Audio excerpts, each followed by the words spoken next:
사랑의 하나님 은혜를 감사합니다. 오늘도 좋은 날 허락하여 주십시고 오늘 예배로 하나님 앞에 영광 올려드리게 하심을 감사를 드립니다. 저희들 이곳에 부르셨사오니 이제 오늘 말씀을 통해서 은혜만 받게 도와주십시고 하나님의 크신 은혜 가운데 저희들을 인도하여 주시옵소서. 이 시간 성령의 감동하심의 역사에 도와주십시고 우리 마음과 생각과 영혼과 우리의 모든 아버지의 정체성이 이제는 온전히 예수 그리스도를 향하게 도와주십시고 예수 그리스도 은혜 안에 거하는 저희들로 축복하여 주시옵소서. 예수님 이름으로 축복하며 기도합나이다. 아멘. 우리 다 진사하시겠습니다. 오직 예수님밖에 없습니다. 다시 한번 하겠습니다. 오직 예수님밖에 없습니다. 아멘. 아멘. 자, 오늘 말씀은요, 바벨론의 벨사살 왕이라는 사람이 있었어요. 느부갓네살 왕의 아들이죠. 느부갓네살 왕은 누구냐면은 이스라엘 남유다를 갖다가 침공을 해가지고 포로로 다 끌려가게 만든 그러한 장군이 바로 느부갓네살 왕인데요. 그 아들 벨사살 왕이 이제 대를 이어가지고 이제 왕이 됐어요. 근데 그 벨사살 왕은요, 하나님을 갖다가는 신성을 모독하는 그러한 왕이었어요. 그래가지고 하나님 앞에 아주 범죄를 한 그런 왕인데요. 그 결과 왕과 그 나라가 아주 그냥 하루아침에 여지없이 무너지는 하나님의 심판을 당하는 그런 내용이 기록된 말씀이 바로 오늘 본문의 말씀입니다. 이게 벨사살은 귀족 1000명을 초청을 했어요. 왕궁에다 귀족 1000명을 초청해가지고 아주 큰 잔치를 막 베풀었습니다. 그리고 막 술을 마셨어요. 잔치를 베풀고 술을 마시다 보니까 이제 어느 정도 취하고 그러다 보니까 이제 하나님을 대적할 그런 마음이 그 안에 생겼는가 봐요. 그러니까 예루살렘 성전에서 느부갓네살 왕이 포로로 이스라엘 백성들한테 끌어오면서 성전에 있는 성물, 금잔과 은잔 이런 걸 가지고 가져와가지고 지금 보관을 하고 있었거든요. 보관하고 있었는데 그 금잔과 은잔을 가져오라고 해가지고 왕과 귀족과 왕후들 그 1000명이 있는 그 자리에서 왕과 귀족과 왕후들과 이 후궁들이 성전의 그 기명, 그러니까 하나님의 성물에다가 술을 따라가지고 그 잔을 먹으면서 자기들이 섬기는 그러한 신들을 다 찬양했다 그 말이에요. 그들은 하나님께 해서는 안 될 그런 신성을 아주 철저하게 모독을 했다 그 말입니다. 이 말이에요. 그러니까요, 하나님 어디 있어? 하나님이 어디 있어? 하나님을 믿으려면 내 주먹을 믿어. 그리고 교회 가는 사람들 갖다가는 대놓고 막 능멸하고, 교회 다니는 사람들 갖다가는 대놓고 핍박하는 그런 모습이 이게 연상이 되는 거예요. 그러니까요. 그러니까 벨사살 왕의 모습은 뭐냐면은 하나님을 의도적으로 지금 현재 대항하면서 하나님의 뜻에 의도적으로 반발하는 그런 모습이 지금 현재 벨사살 왕에게 보이죠. 하나님을 모르는 인간이 이렇게 어리석은 거예요. 그들은 우상신들 앞에서 하나님의 거룩한 성전의 이 성물을 가지고 술을 따라 마시면서 살아계신 하나님의 신성을 의도적으로 모독했다 이 말이에요. 우리도 그럴 때가 있어요. 그런 사람을 볼 때가 있어요. 의도적으로 교회를 폄하하고 의도적으로 하나님의 나라, 하나님의 그 교회 성도들 갖다가는 그냥 모독하는 그런 자들이 있다 그 말입니다. 그러자 갑자기 어떻게 했습니까? 하나님의 손가락이, 하나님께서 손가락이 갑자기 나타나가지고 벽에다가 막 글을 쓰기 시작했어요. 이 사람의 몸은 없고 그냥 손가락이 막 아주 움직여서 벽에다 막 글을 쓴 거예요. 그 글자가 바로 오늘 본문에 말씀하신 메네메네 데겔 우바르신이라는 단어예요. 이 글자를 갖다가 벽에다가 그 손가락이 막 쓰고 내려간 겁니다. 그러니까 갑자기 사람의 몸도 있는 것도 아니고 손가락이 나타나가지고 벽에다가 막 글을 써 내려가니까 왕은 그걸 보면서 아주 사색을 했어요. 막 얼굴이 새파랗게 질렸습니다. 공포에 질려가지고 막 넓적다리 마디가 녹는 것 같이 벌벌 떨었다 그렇게 성경 기록을 하고 있어요. 막 무릎이 막 서로 막 부딪혔어요. 막 떨어가지고 그러니까 공포에 떨듯이, 공포에 질려가지고 사시나무 떨듯이 그러니까 떨고 있었다라고 성경은 기록을 하고 있습니다. 이게 갑자기 술도 확 깨버리죠. 오금이 저려가지고 왕자의 앉아 있기도 굉장히 힘든 상태로 그런 상황이 변해버린 거예요. 그러니까 갑자기 손가락이 나타나가지고 불을 쓰니까 안 그러겠습니까?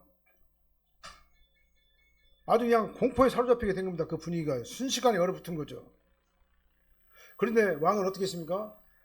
이제 바벨론에 있는 왕 마술사들, 그 다음에 점성가들, 그 다음에 점쟁이들, 이런 사람들을 불러가지고 이걸 갖다 빨리 해석을 하고 막 명령을 했어요. 근데 그들이 와봤지만 그 신비한 문자를 갖다는 해독할 수가 없었어요. 해독이란 말은 그 글자가 무슨 글자가 읽어야 되잖아요. 이게 해독이죠. 해독할 수가 없었습니다. 그 신비한 문자가. 그 다음에 해독이 안 되니까 그 문자를 읽을 수도 없고 그 다음에 뜻도 해석할 수도 없는 거예요. 전국에서 모여든 이 박사와 술객들과 점쟁이들이 다 달라붙어가지고 그 글을 갖다가 해석을 하고 있는데 그 글을 해석할 수가 없었다 이 말입니다.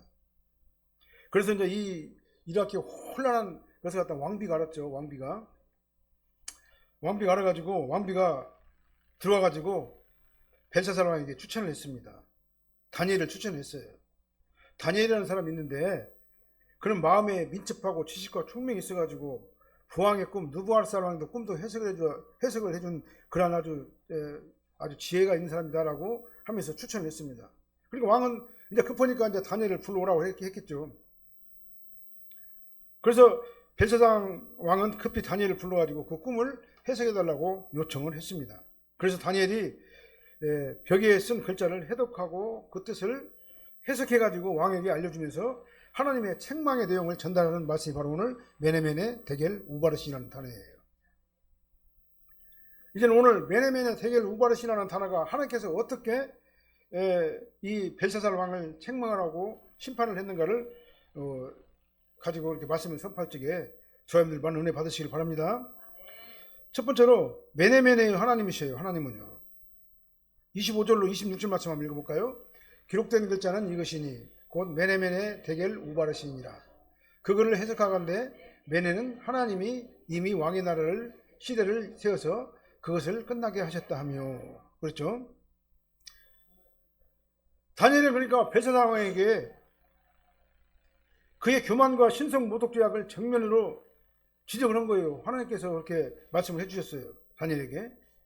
근데 왕궁 그 내벽에 있는 그러한 그 기록된 신비한 문자를 읽고 해석을 해줬습니다. 그 기록된 문자가 메네메네 데겔 우바르신이다라고 해독을 했어요. 사실은 이게 그 아랍어인데 그 학자들 바벨론에 있는 그 유능한 그런 학자들이 이 단어를 모를 리가 없어요. 아랍어로 되어 있기 때문에. 근데 아랍어로 되어 있는 이 단어를 그들이 못 읽은 거 뭐냐? 하나님께서 가린 거예요. 그러니까요. 근데 해독할 수 없게 하나님께서 가려버린 겁니다. 그렇기 때문에 그들은 그 글자가 아랍어임에도 불구하고 그들은 이제 히브리 사람들이지만 바벨론 사람들이지만 아랍어임에도 불구하고 그 글자를 갖다가는 읽을 수가 없었던 거예요. 근데 이제 다니엘이 와가지고 그 글자를 읽고 그 글자의 뜻을 해석해 준 겁니다. 아무도 없는 신비한 문자가 되어버린 거예요. 그들에게는. 그러니까요. 왜냐? 그들의 눈을 가려버렸기 때문에 하나님께서. 그 신비한 문자를 하나님께서는 누구를 통해서 알게 하셨습니까? 다니엘을 통해 가지고 눈꺼풀을 딱 벗겨버리니까 하나님께서 그에게 지혜를 주셔가지고 그걸 다 익히 하신 거다 그 말이죠. 우리는 알아야 됩니다. 하나님의 계시는요, 세상의 지식이나 세상의 학문이나 세상의 과학적으로 어떤 그 인식론적인 해석으로 해석이 불가능한 거예요. 하나님께서 주시는 지혜, 하나님께서 영안을 열어가지고 보여주실 때 그 말씀이 하나님의 말씀인 것을 믿고 그 말씀이 하나님 말씀으로 믿어지게 되는 거다 그 말이죠. 그래서 하나님께서 주시는 지혜를 가지고 우리가 성경 말씀을 읽어야지 우리가 이 말씀을 깨닫는 겁니다. 우리가 이 성경 말씀을 읽을 적에 하나님께 주시는 지혜로 읽지 아니하고 인간의 이성으로, 인간의 인본주의적인 생각으로 이 성경을 읽게 되면요, 이것이 이해가 안 되는 거예요. 뭔 말인가도 모르고. 그런데 하나님께서 우리의 영의 눈을 딱 열어가지고 이 성경 말씀을 보게 할 때 아, 이 말씀이 바로 그 말씀이구나. 이 말씀이 나를 위한 하나님의 구속사적인 이러한 은혜의 말씀이구나라는 것을 우리가 깨닫게 되고 해석을 하게 된다 그 말이죠. 세상에 어떤 것이라도 예외 없이 하나님의 창조 영역에 다 있어요. 그래서 세상의 지식이나 학문이나 과학이나 모든 것들은요, 일반 은총의 계시 영역에 다 있는 거예요. 그래서 우리가 이 첨단 세계에 우리가 살고 있지 않습니까? 과학 시대에 살고 있고 아주 굉장히 고도로 발전된 과학 문명 시대에 우리가 살고 있잖아요. 그러니까 이 과학 문명의 모든 것들도 결국은 뭐냐면은 하나님께 주신 일반 은총의 은혜 안에, 계시 안에 다 들어가 있는 것이다 그 말이에요. 그러니까 하나님께서 안 하신 것이 아무것도 없어요. 조합들이 숨쉬고 있는 것도 하나님의 은혜인 겁니다. 조합들이 지금 현재 이 과학적인 이 첨단 과학을 누리고 정말 첨단 우술 속에서 우리가 생명이 연장되면서 우리가 100세 시대에 돌아오지 않았어요? 이것도 바로 뭐냐면 하나님께서 하시는 거예요. 하나님의 일반 은총의 은혜 안에서 그것이 철저하게 개발돼가지고 발전하고 발전을 거듭해가지고 이렇게 오게 되는 것이다 그 말입니다. 그러니까 하나님께서 하지 않은 건 아무것도 없어요. 일반 은총이든 특별 은총이든 간에. 그러니까 일반 은총은 믿는 사람에게나 믿지 않는 모두에게 공평하게 열어주신 은혜가 일반 은총이잖아요. 그러니까 우리는 일반 은총의 지혜 안에서 우리가 열심히 노력하면은 좋은 대학도 들어가고, 그 다음에 공부 잘해가지고 좋은 직장도 얻고, 그 다음에 고상하고 멋있는 삶을 살 수가 있는 겁니다. 이것은 예수 안 믿는 사람들도 마찬가지예요. 예수 믿는다고 더하는 게 그가 얼마나 그 일반 은총의 지혜 아래서 헌신하고 충성했느냐에 따라서 그 사람의 삶의 모습이 달라지게 된다 그 말이죠. 그래서 이 일반 은총은 믿는 사람이나 믿지 않는 사람이 공평하게 열어주신 하나님의 공평된 은혜예요. 그래서 이 일반 은총 안에서 과학이 발전하고 의학이 발전하고 모든 세상 물질 문명이 발전해가지고 오늘 이렇게 우리가 아주 과학의 혜택을 누리면서 우술의 혜택을 누리면서 우리가 이렇게 살고 있는 거다 그 말입니다. 이게 다 하나님께서 하신 일이다 그 말이에요. 그러나 하나님께서는 이 특별한 목적을 가지고 특별하게 행하시는 일들이 있어요. 이게 바로 특별한 은총이라고 말씀을 드려요. 이건 구원에 관한 은총이에요. 구속사에 어떤 그 하나님께서 구속사에 길을 열어주시기 위해서 구속사에 하나님의 뜻을 이루시기 위해서 하시는 하나님의 계획이 있단 말입니다. 이게 바로 특별 계시예요. 그래서 이건 인간의 노력으로 되는 것이 아니라 하나님께서 특별하게 허용하시는 허용적 한도 내에서만 그것을 우리가 알게 된다 그 말이죠. 그것이 바로 뭐냐면 성경 66권이에요. 성경 66권에 인간 구원에 관한 모든 기록을 하나님께서는 여기다 기록을 해주셨다 그 말이죠. 그래서 이 성경 66권은 인간의 이성으로 이해하는 것이 아니라 하나님께서 주시는 성령의 조명을 통해서 우리가 깨달아 알게 되고 그 사실을 믿게 된다 그 말입니다. 그래야지만이 다니엘이 문자를 해독하고 뜻을 해석한 것처럼 우리도 성경 말씀을 해독하고 해석하고 그 말씀대로 우리가 살아갈 수가 있게 된다 그 말이죠. 그 첫 번째 해석이 바로 뭐냐면은 메네메네라는 신비한 문자죠. 메네메네라는 말은 뭔 말이냐면 세어보고 또 세어봤다 그 말이죠. 강정법이죠. 세어보고 또 세어봤다. 거듭거듭 세어봤다 그 말입니다. 누가요? 하나님께서 누구를요? 벨사살 왕의 행위를. 하나님 앞에서 다 드러나는 거예요. 하나님께서 모르시는 것이 없어요. 전지전능하신 하나님이시기 때문에. 우리가 아무리 숨기려고 하더라도 하나님께서는 다 아셔요. 나의 은밀한 부분 다 아셔요. 내가 은밀하게 선한 일을 행한 것도 아시고 은밀하게 악한 일, 은밀하게 하나님 보실 때 죄악된 일을 행한 것도 다 아신다 그 말이죠. 아무리 숨기려고 해도 하나님 앞에서는 숨길 수가 없어요. 다 드러나기 때문에. 감춰줄래야 감춰질 수가 없는 겁니다. 하나님께서는 모든 것을 다 아시는 전지전능하신 하나님이시기 때문에 그래요. 과거와 현재와 미래 모든 것을 동시적으로 아시는 분이 바로 하나님이시다 그 말입니다. 그래서 하나님께서는 이 벨사상을 통치행위를 세어보고 이 카운트를 계속 한 거예요. 이렇게 카운트를. 이 세어보니까 도저히 왕의 나라를 유지할 수가 없어서 끝나게 하셨다라고 말씀하신 거예요. 왕의 나라의 시대를 세어보니까 계산해보니까 그것을 끝나게 하셨다. 유지할 수가 없어가지고. 벨사살왕과 그가 다스리는 이 바벨론은 하나님의 공의로운 심판을 면할 수가 없었다. 그런 의미가 되는 거죠. 그래서 하나님께서 이미 왕의 나라의 시대를 세셨다. 이 표현은요, 완료형 문자예요. 완료형. 이미 셈을 마쳤다 그 말입니다. 이미 끝나버렸다 그 말이죠.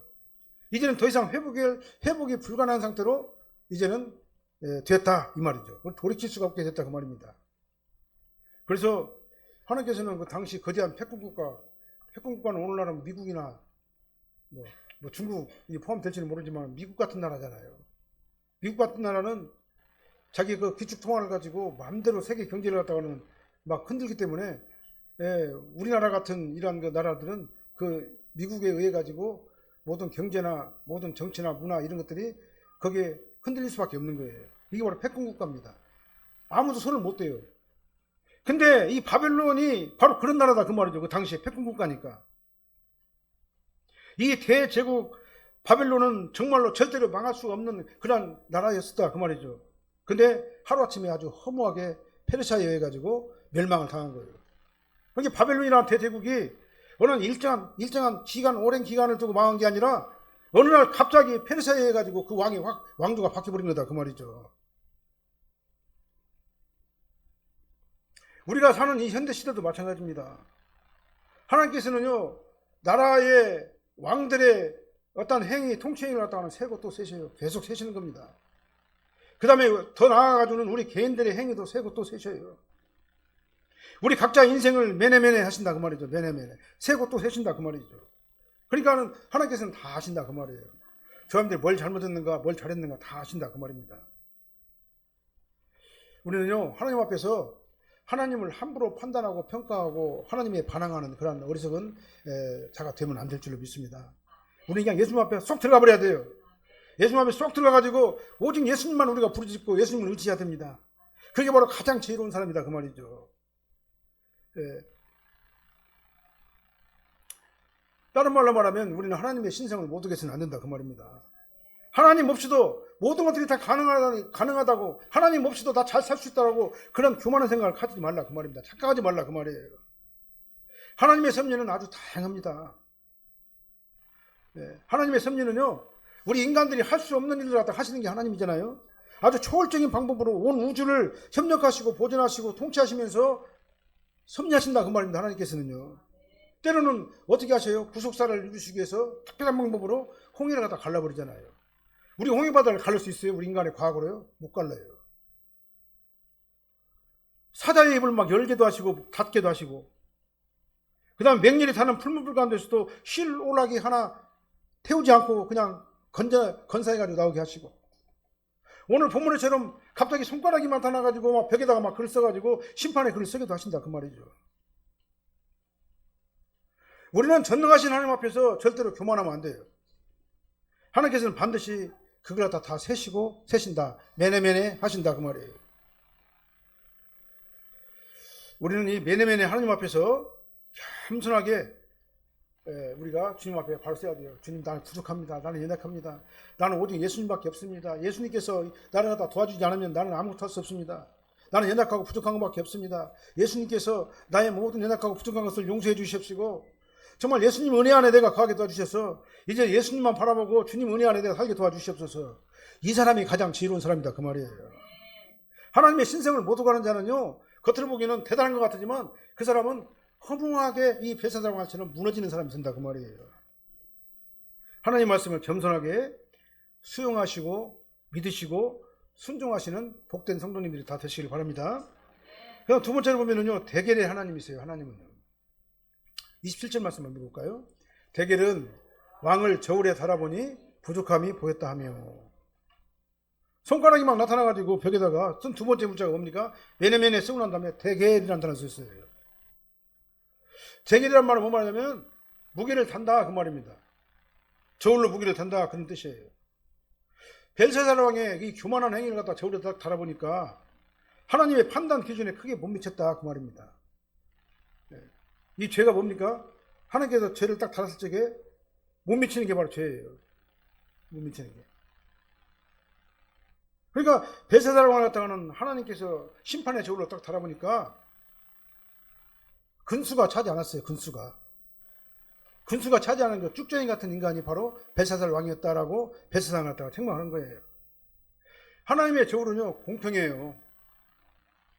누구라고 봐주고 안 봐주고 아니에요. 그 사람의 행위에 따라서 엄격하게 저울을 다는 거예요. 이 바로 공의의 저울이기 때문에 그렇습니다. 마지막 심판날 하나님께서는 어떤 저울을 쓰냐? 이 공평한 이 심판의 저울을 쓰셔가지고 우리를 갖다 판단하시는 거예요. 그리고 우리 행위를 예의 없이 다 달아보셔요. 하나님을 대적하는 자, 하나님을 거부하는 자, 하나님 앞에 만우리 행하는 자, 신성을 모독하는 자, 하나님 앞에 교만한 자들, 이런 자들 갖다가는 다 어떻게 하십니까? 저울로 달아보신다 그 말이죠. 그리고 반드시 심판을 하셔요. 그래서 우리는 항상 어떻게 해야 됩니까? 하나님 앞에 하나님만 바라보고 예수님만 의지하고 말씀대로 순종하면서 주님만 의지하는 삶을 저희들이 살아야 된다 그 말이에요. 그리고 가장 중요하고 반드시 달아봐야 될 무게는요, 구원의 무게예요. 구원의 무게. 구원의 기준이 뭡니까? 예수님 안에 있어야 되는 거죠. 오직 예수님밖에 없습니다. 예수님 앞에 있으면 구원의 무게는 100%예요. 근데 예수님 밖에 있으면요, 구원의 무게는 0%입니다. 하나님께서 그렇게 말씀하셔요. 예수님 안에 있으면 100%, 예수님 밖에 있으면 0%. 아무리 그가 착하게 살고 바르게 살고 경건하게 살고 정말 도덕적으로 윤리적으로 깨끗하고 고상하고 멋있는 삶을 살았어도 그가 예수님 밖에서 있었으면 그건 0%예요. 그러나 우리가 예수님 안에 있으면 우리가 허물도 많고 깨지기도 쉽고 넘어지기 쉬운 저와 여러분들이지만은 하나님께서 우리를 어떻게 했습니까? 100%다. 너는 죄가 없다. 이렇게 말씀하시는 거다 그 말이죠. 마지막 심판대 앞에서는요, 다른 무게도 물론 중요해요. 상급에 관계된 거기 때문에 이 구원의 무게는요, 있어도 되고 없어도 되는 게 아니에요. 반드시 있어야 되는 거예요. 심판의 날에 저울에 달아가지고 이 부족함을 보게 되면 0%, 부족함이 없으면 100%예요. 정말 우리는 신앙이 차고 넘칠 때 우리는 어떻게 해야 됩니까? 다른 방법 없습니다. 오직 예수님밖에 없어요. 예수님만 의지하고 예수님만 따라가고 예수님만 바라볼 때 하나님께서 우리를 뭐라고 하니까 너는 100%야. 너는 내 백성이야. 라고 인도해 주신 줄로 믿으시길 바랍니다. 그래서 우리는요, 항상 깨어서 신앙 상태를 점검해 봐야 돼요. 나의 예배 생활은 어떤가 점검해 봐야 됩니다. 예배 드리는 나의 자세를 보면은 나의 신앙의 모습을 알 수가 있잖아요. 내가 예배에 어떤 자세로 참여하느냐에 따라서 나의 신앙의 무게를 우리가 알 수 있잖아요. 영과 진리로 예배를 드려야 돼요. 하나님 앞에는 다 알아요. 우리는 하나님 앞에 나와가지고 예배 드려야 한다는 사실 다 압니다. 모르는 사람 없어요. 몰라서 못 드리는 것이 아니라 알면서도 잘 안 된다는 것이 문제다 그 말이죠.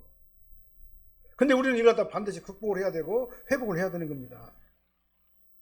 그래야지만이 은혜가 되는 거예요. 하나님께 올려드리는 예배는 설교만 예배가 아닌 겁니다. 모든 예배가 다, 모든 절차 순서가 다 예배예요. 그리고 예배는 어디까지 이어지냐면 내 삶의 환경에까지 이어지는 거예요. 내가 세상에 나와가지고 생활하는 것 자체도 예배인 겁니다. 세상에서 생활할 적에 누구를 중심으로 살아야 되느냐? 예수님 중심으로 사는 게 바로 예배다 그 말이죠. 그리고 우리 사랑교회 모든 성도님들은 이 예배에 적극적으로 동참하는 예배자들이 다 되시길 바랍니다. 교회에서 예배를 드리고 하나님께 영광 올려드리고 그 다음에 우리가 세상에 나와가지고 세상에서도 정말 성실하게 말씀대로 사는 저희들 될 적에 하나님께서는 그 사람이 바로 영과 진리로 예배를 드리는 자다라고 말씀하시는 거예요. 우리 예배 시간에 전적으로 그냥 세상도 없고 나도 없고 온전히 예수님만 바라보시길 바랍니다. 그래서 하나님께서 우리 예배를 받으실 때 그 사람이 바로 100%인 거다 그 말이죠. 하나님께서는 지금 이 예배 시간에도 우리를 세셔요. 매네매네 다 세셔요. 나의 신앙의 모습은 어떤가 매네매네 다 세신다 그 말이에요. 그러니까 매네매네 대겔 우바르신이라고 그랬잖아요. 그러니까 매네매네와 대겔이라는 얘기는 사실은 같은 의미라고 볼 수가 있어요. 논리적으로 서로 연결됐다고 볼 수가 있어요. 그러니까 매네매네 세야지만이 무게를 갖다 달아볼 수가 있잖아요. 세어서 달아보니 거푸짐만 있고 알고 없으면 어떻게 됩니까? 미달되는 거다 그 말이죠. 나의 있는 모습을 그대로 달아보시고 공평하게 판단하시는 그 하나님께서 나를 판단하실 때 정말 부족함이 없는 믿음의 성도님들이 다 돼야 될 줄로 믿습니다. 그래서 항상 나의 모습을 달아보시길 바랍니다. 나는 하나님 앞에 정말로 믿음의 신앙생활 잘하고 있는가? 그렇다면 미달된 것이 있으면 그것이 무엇인가? 그럼 내가 어떻게 고쳐야 되는 것인가? 빠르게 판단하고 지혜롭게 오직 예수님 앞에 딱 붙어버리는 게 가장 지혜로운 사람이에요. 그렇게 살적히 하나님께서는 우리를 갖다 뭐라 말합니까? 너는 100%야.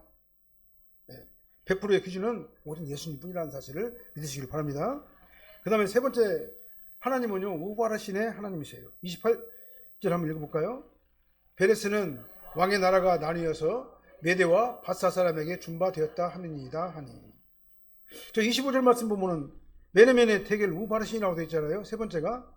근데 오늘 28절에는 베레스라고 되어 있죠. 근데 이 단어는 다른 것 같지만 같은 단어예요, 사실은요. 저 우바르신이라는 말은 우는 접속사를 말하고 그러므로라는 뜻이고, 예. 그 다음에 바르신이라는 것은 베레스의 명사 원형이 바로 뭐냐면, 바르스의 명사 원형이 바로 뭐냐면 베레스라는 단어예요. 그러니까 이 베레스는 왕의 나라가 나뉘었다 이 말은 뭐냐면 베레스는 우바르신의 명사 원형이다 그 말이죠. 그렇기 때문에 베레스나 우바르신이라는 말은 사실은 같은 단어예요. 이 베레스라는 뜻은 뭔 말이냐면은 나누어지게 되다, 그 다음에 조각나게 되다, 그런 뜻이에요.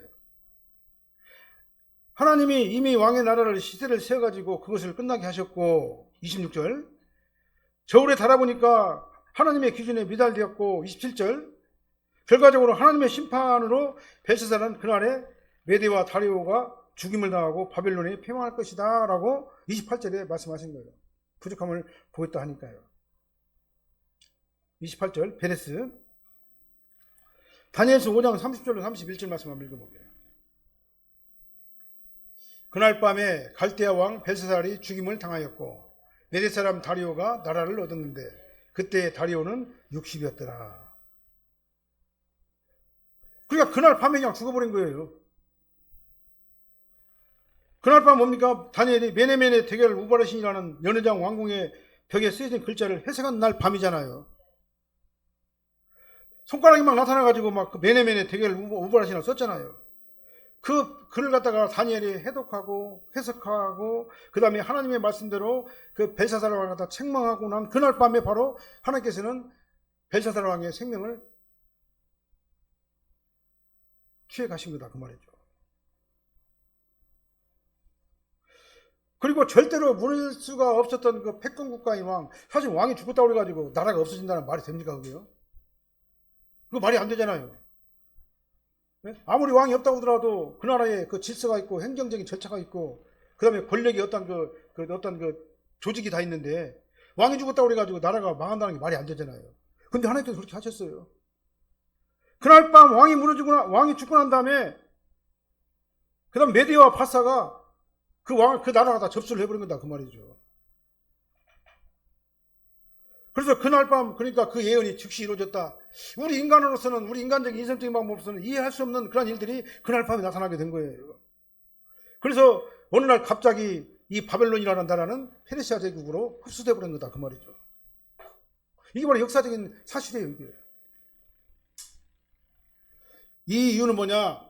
이 벨사살 왕이 자기 자신이 세상의 최고다, 하나님 없이도 다 된다, 하나님을 능멸하고 성전에 있는 거룩한 기물을 가지고 성전에 있는 거룩한 성물을 가지고 거기다 술을 따라서 마시면서 자기들이 신을 갖다 찬양했던 신성 모독한 죄를 갖다가 하나님께서는 그날 바로 받으신 거다 그 말이죠. 이 신성 모독한 자의 비참한 추업니다. 그래서 오늘 결론은 뭡니까? 다른 거 없어요. 하나님 앞에 다 합작 엎드려야 돼요. 합작 엎드려가지고 겸손해야 돼요. 하나님 앞에서. 그리고 하나님께서 은혜를 구해야 돼요. 나는 부족합니다. 나는 연약합니다. 아버지 하나님께서 안 도와주시면 나는 아무것도 할 수 없습니다. 그리고 말씀대로 순종하는 그런 사람이 되는 겁니다.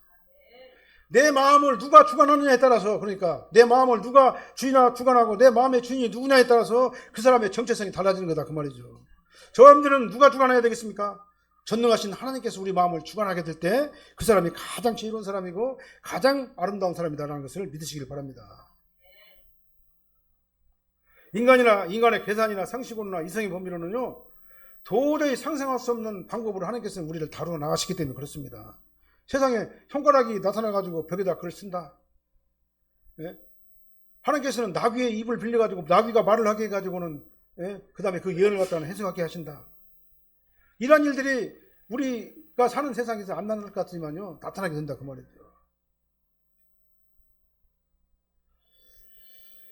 우리는 이 하나님의 말씀을 아는 것으로 그치지 말고 정말 항상 깨어서 그 말씀이 내 안에서 정체성으로 가치관으로 그냥 녹아나야 될 줄로 믿습니다. 그렇게 해가지고 하나님의 말씀이 내 안에서 살아 움직일 때 그 사람이 가장 지혜롭고 아름다운 하나님의 자녀가 되는 거예요. 그러니까 신앙생활은 딴 거 없습니다. 아는 것으로 끝나는 게 아니에요. 그냥 예수님만으로 쏙 들어가 버리는 겁니다. 예수님을 꼭 붙잡아야 되는 거예요. 그래서 예수님의 은혜를 우리가 사모해야 되는 겁니다. 예수님의 은혜를 사모하면서 예수님만으로 쏙 들어가가지고 예수님께 우리의 도우심을 구할 때 그 사람이 가장 지혜로운 신앙생활을 하는 사람이다 그 말이죠. 인생은요 다 죽어요. 죽을 수밖에 없습니다. 그러나 그날은 그때와 그 시는 아무도 장담할 수가 없어요. 이 땅에 있는 것들은 아무것도 아니에요. 그러니까 우리가 죽게 되면 다 놓고 가야 되는 겁니다. 가지고 갈 거 아무것도 없어요. 그날 밤 하나님께서 벳세다왕을 부르신 것처럼 하나님께서 부르시면 우리는 다 가야 되는 거예요. 예의가 없습니다. 그러니까 우리는 어떻게 됩니까? 지금 이 시간 현재 내가 예수 그리스도 은혜 안에 있어야 된다 그 말이에요. 조금 있다가 내가 일 다 끝나고 난 다음에 그때는 이미 늦을 수도 있는 거다 그 말이죠. 그날 밤 벳세다왕을 부른 것처럼 우리는 지금 현재 내가 예수 그리스도 은혜 안에 있을 적에 하나님께서 나를 들어서 정말 복된 사람이다, 은혜의 사람이다, 은혜의 길로 우리를 인도해 주신다 그 말이죠. 우리의 생사화복을 주관하시고 결정하시는 분은 오직 하나님이라는 사실을 우리는 잘 아시고 정말 겸손하게 주님 앞에 바짝 붙어버리는 저함들 되시길 바랍니다. 벳세다처럼 하나님의 신성을 모독하고 교만한 어리석은 자가 아니라 하나님 앞에 겸손하게 예수님만으로 쏙 들어가가지고 전적으로 주님만 의지하는 지혜로운 성도님들이 다 되시기를 예수님으로 축원합니다. 기도하겠습니다. 사랑의 하나님 은혜를 감사합니다. 우리는 입이 10개라도 할 말이 없습니다.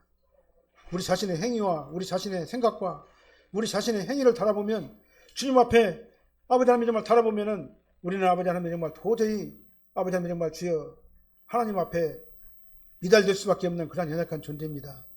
그래서 우리는 오직 예수님만 바라보고 예수님만 의지하고 예수님만 따라가야 될 줄로 믿습니다. 예수 그리스도의 십자가 보혈의 은혜가 아니고서는 나의 연약하고 부족한 이 죄악과 연약하고 넘어지기 쉬운 나의 연약한 행동을 아버지 하나님 정말 감출 수가 없사오니 예수 그리스도의 십자가 보혈의 피로 감추게 도와주십시고 예수 그리스도의 십자가 보혈의 피로 아버지 하나님 다 씻어버리게 도와주셔서 아버지 하나님 100%가 되게 하여 주시옵소서. 그래서 구원받은 성도가 되게 하여 주십시고 전적으로 하나님만 의지하고 주님만 따라가는 저희들이 되게 하여 주시옵소서. 아버지 하나님만 바라보게 도와주십시고 주님만 의지하게 도와주십시고 내 마음과 내 생각과 내 정체성이 온전히 하나님을 향하는 저희들 되게 하여 주십시를 간절히 간구하고 원하옵나이다. 예수님 이름으로 축복하며 기도합나이다.